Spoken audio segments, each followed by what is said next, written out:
Okay, so right now I would like to invite all the participants, excellencies, to meet with next presenter. So the next presenter is Professor Jean-Francois um, from Department Mathematics Section Didactique, University du Québec, Montreal, Canada. So he's going to present collaborative research as mentoring opportunity and more. So right now I would like to invite Professor Jean-Francois to give the presentation. Okay, right now. Thank you.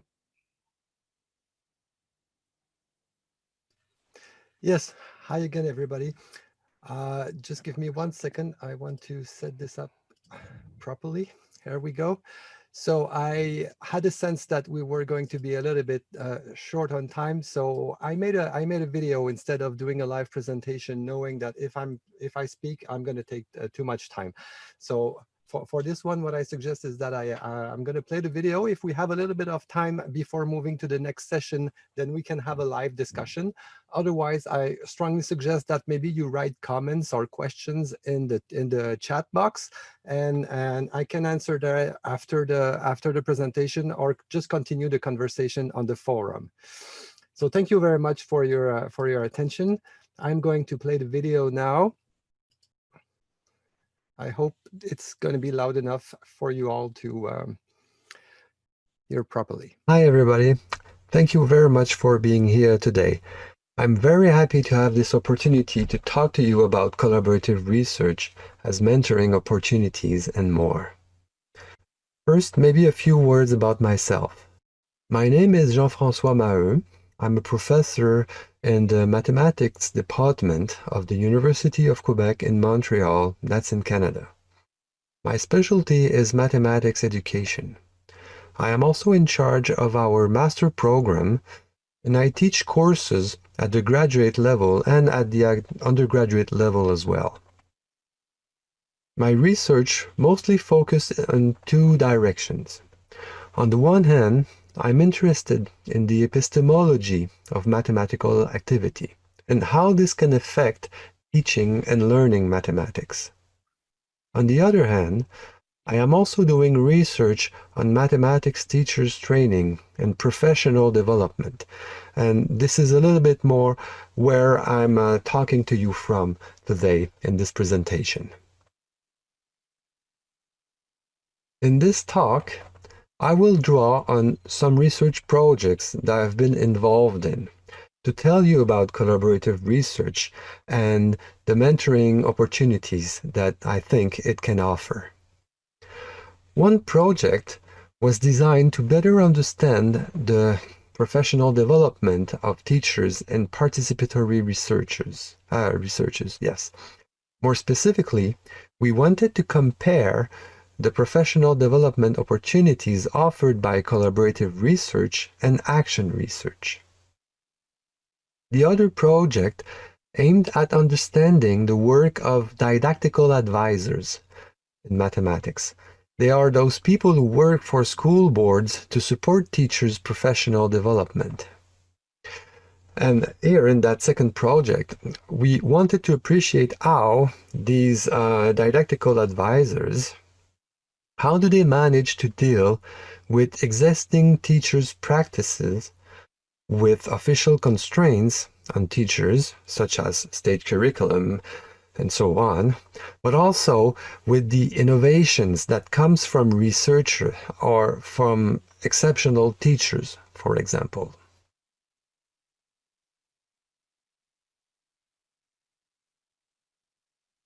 So let's begin by examining what is collaborative research really. In the 1980s, a new line of research emerged that brings together university researchers and teachers who work on questions together related to teaching and learning in the classroom. It takes shape around the simple idea that conducting research with teachers rather than on teachers is preferable. As such, It also offers a new way of thinking about the relationship between research and practice, between researchers and practitioners.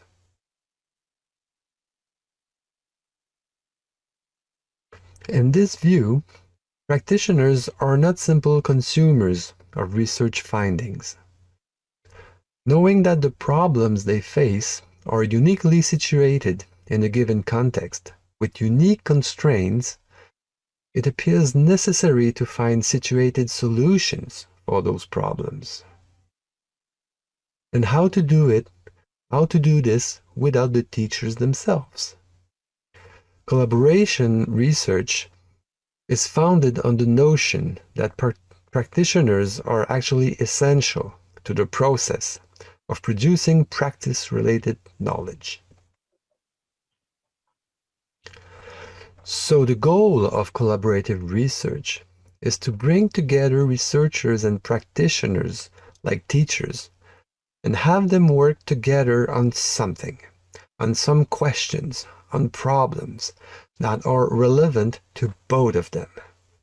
Researchers are interested in advancing our understanding of teaching and learning. And teachers are generally more concerned, of course, with immediate answers to the issues they face on a daily basis.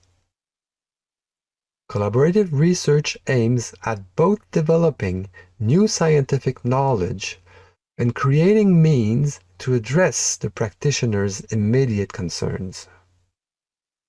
Moreover, and this is where mentoring somehow comes into the picture even more, collaborative research as a process aims at supporting practitioners' development by supporting them to grow into a more reflexive practice. I think we can think of collaborative research as an opportunity for mentoring because of that. Before going any further, I would like to pause here a little bit and give you two examples. The first one is from a collaborative research project in which we wanted to see how teachers could better support the children's development of problem-solving competencies in mathematics. And even more specifically, we wanted to know what could be done in relation with the transition from primary to secondary school, where mathematic problem solving is usually done very, very differently. And so this is the project that we use in the first study where we wanted to compare collaborative research with participatory research, the same question being addressed in both kind of designs. So here, researchers were interested in knowing more about the challenges of teaching problem solving in actual, ordinary classroom settings. And they wanted also to better understand the transition between school levels as experienced and understood by the teachers. Practitioners, on the other hand, wanted, of course, some ready-to-use resources for their teaching, but also to better understand what mathematical problem solving is all about, what they should expect, what they should aim for, and how they can best prepare students to do it locally, but also for the secondary level, and how to best receive students coming from the primary level if they were high school teachers. In terms of design, the research took place over 1 year. The main researcher sat at a table with 8 practitioners from different schools and school levels, and together they discussed, shared experiences, insights, resources. But that's not all. They also created problems. They tested them. They created a toolbox for the students and another one for the teachers around them, and so on. As they did this, novice teachers and more experienced ones worked together, supported by the researcher, to think about what they do in the classroom and the challenges they face. Many of the difficulties and questions they had were discussed, and everybody would contribute to find ways of addressing these issues. And in doing this, they would not only find solutions, but also become better at answering such questions, at facing such problems, because they worked on it together. A second example. Our research team on mathematics teacher education and training was contacted by a group of didactical advisors who wanted to help to better support teachers in their professional development. As researchers, we became interested in understanding the actual work of didactical advisors. This is something research knows very little about. We wanted to understand how they deal with various kinds of expectations on teaching and what kind of professional opportunities they do offer to teachers. On the other side, the didactical advisors were mostly focused on finding out what kind of activities best benefit teachers, of course. And they also wanted to know more precisely, or more specifically, what could be the effect of their own practices on teachers and their classrooms. Here, over maybe 3 or 4 years, about 10 didactical advisors sat monthly with a group of 6 researchers, discussing ideas and experiences, eliciting the rationale behind the choices they make, and debating different approaches to in-service teacher training. The project is still ongoing, but we can already mention noticeable transformations to the practice of those advisors. A deeper understanding also of the multiple voices speaking through them when they work with teachers.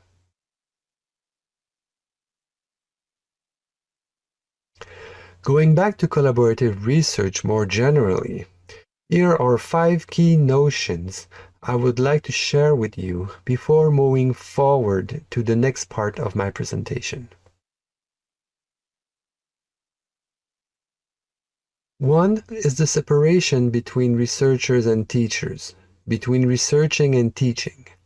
These are 2 completely different activities, and collaborative research is not about blending them together.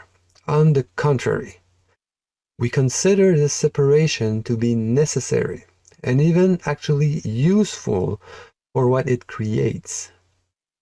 Dialogue is based on similarity and differences.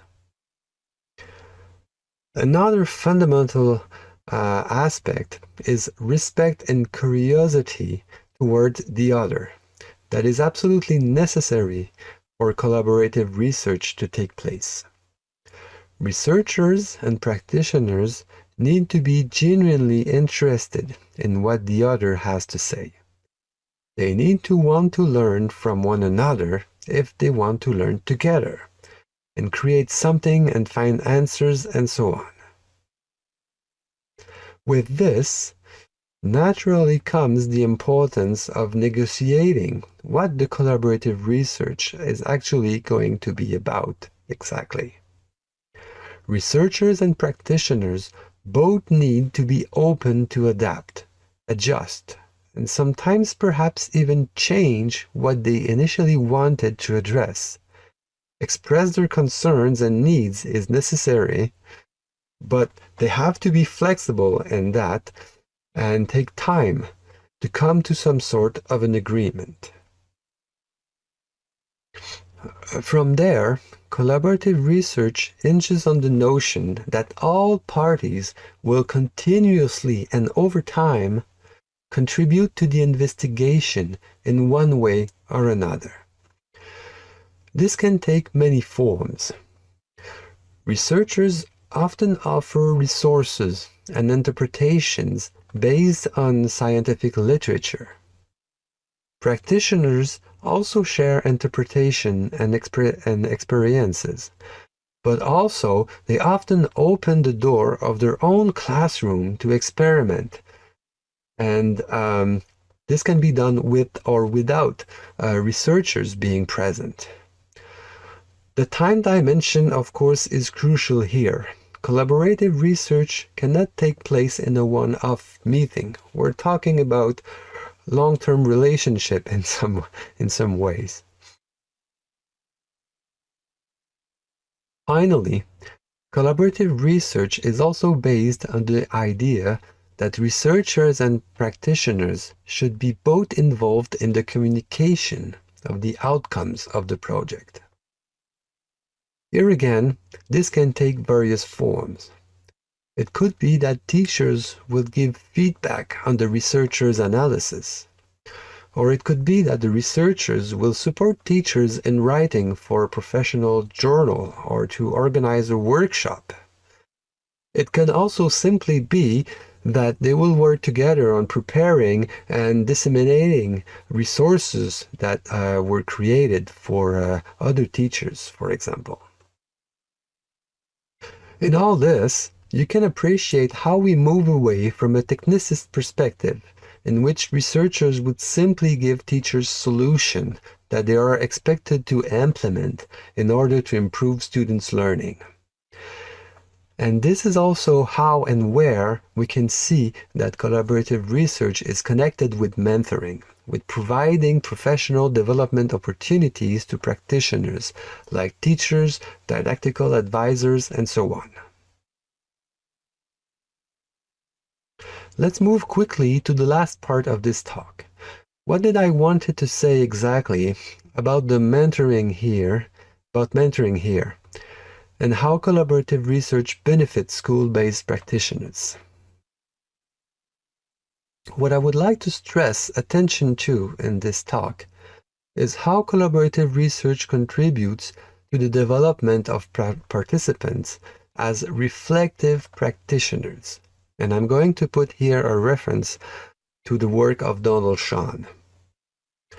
Reflective communities are known for their impact on teachers' practices, students' outcome, and institutional climate more generally, and I think this is very relevant to Cambodian context. In the course of collaborative research, participants not only create things, they develop as professionals, as teachers or pedagogical advisors, for example, by becoming more aware of what they do, of how they do it, of why they do it, and so on. They also develop new understanding and new sensitivities toward classroom phenomena, for example. And this can take place for two main reasons. Firstly, collaborative research exposes researchers and practitioners to one another, even more so when groups are formed by a diversity of practitioners, some being more experienced than others. By working together over time, a form of mentoring naturally takes place without the usual hierarchical relationship that we see in mentoring. Secondly, collaborative research rests on an implicit reflexive contract all participants have to adhere to. Working together in collaborative research means not only sharing your thinking, experiences, and so on. It means accepting to critically look into everything that is shared. It means to examine not only what one or another does or could do, but also engaging in questioning why and enter the detailed work of how. This reflexive attitude is, of course, generally first and foremost promoted by the researcher, but also often by old-timer participants who did collaborative research before. Because here's the thing, collaborative research is addictive. When a project is over, participants keep asking for more. Again, I would like to give here a very quick example of what I am talking about. In the course of our collaborative research on institutional transition between primary and secondary level in mathematics, some tensions between the collaborative research and the teacher's practices were explicitly mentioned by the participants. They explained how it is important for them to develop and maintain a feeling of confidence in the classroom, to feel qualified in what they do. But they also felt the necessity to make themselves vulnerable during the research, to look for one another's opinion and validation. This tension, however, has a structuring effect. It makes visible aspects of the practice to work on, and as a result, it transforms one's practice by examining it with others. It's the whole group here that act as a mentoring entity for each participant. Now, what about collaborative research in Cambodia? Well, of course, the challenges are huge. The educational community in Cambodia is still extremely small, and this is why events such as this one are so important. On the other hand, there is so much to learn because of this, and I think we have just reached a point where educational research can really start establishing itself in Cambodia, with new generations of freshly trained scholars with a genuine taste for research. We still need, however, to nourish and develop this community of researchers. And this is where international collaboration, in yet another form of mentoring, can do a lot. And I need to insist here that this research community needs to grow a life of its own. Research cannot be merely driven toward fixing schools' problems. It cannot be development only. It needs to grow a spirit as a love and quest for understanding, for seeing things differently, for explaining and revisiting, for deconstructing and reconstructing. Because research is not only how we help our schools today, it is also how we prepare ourselves to face the challenges of tomorrow. And so through this presentation, I really hope I could spark an interest for collaborative research in Cambodia and give you all a sense of how collaborative research could provide us with mentoring opportunities and more. Thank you very much for your attention.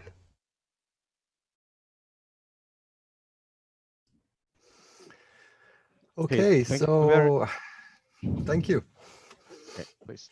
I'm back here, and I think we still have a few minutes to discuss. Am I right? Okay, yes. Okay, thank you so much for meaningful presentation, Professor Jean-Francois. So right now, participants can ask these questions to the professor. So, okay, okay. Yeah, I see some questions in the chat, but I wonder if someone want also to verbally ask something. As I mentioned, I will be happy to continue discuss and answer questions on the forum as well.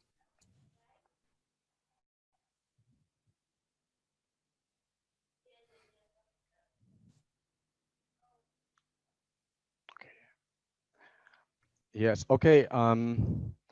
Professor, so right now I just want to read the questions from participant Guntai. So her question is, she has two questions, you know. So the first one is, what are research methodology that can be suitable for applied research? Why? And number two, in order to be a potential researcher, what should we do in our research? These questions are for Professor. Okay. Thank Yes. you. Okay. So maybe that was the first one. So maybe I can say a few things about that. Big questions, of course. I think collaborative research is interesting because it has a component in it that is also applied research in a certain way, right? Because you go there, you develop. It's also there's a developmental part to it, where you are going to create resources. When you work with people, you're going to create classroom lessons. You're going to create tools if you're using, I don't know, computers. Because you're teaching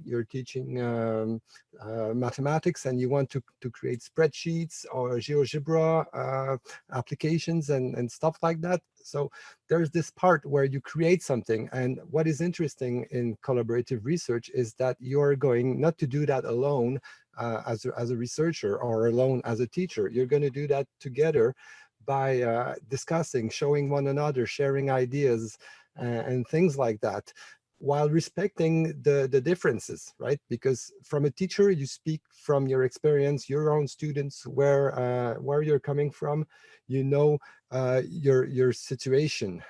For a researcher, it's different. My background is different. I know the scientific literature. I know about things that work. I know about things that you need to be careful about. And so together we can create this tool, this resource, this, I don't know, whatever, this lesson.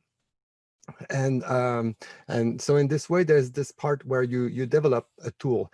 If you want to become a collaborative researcher yourself, well, it's not that is something that is extremely difficult. Basically, you have to want to work with teachers, with professional, with people in school, with people who are not researchers.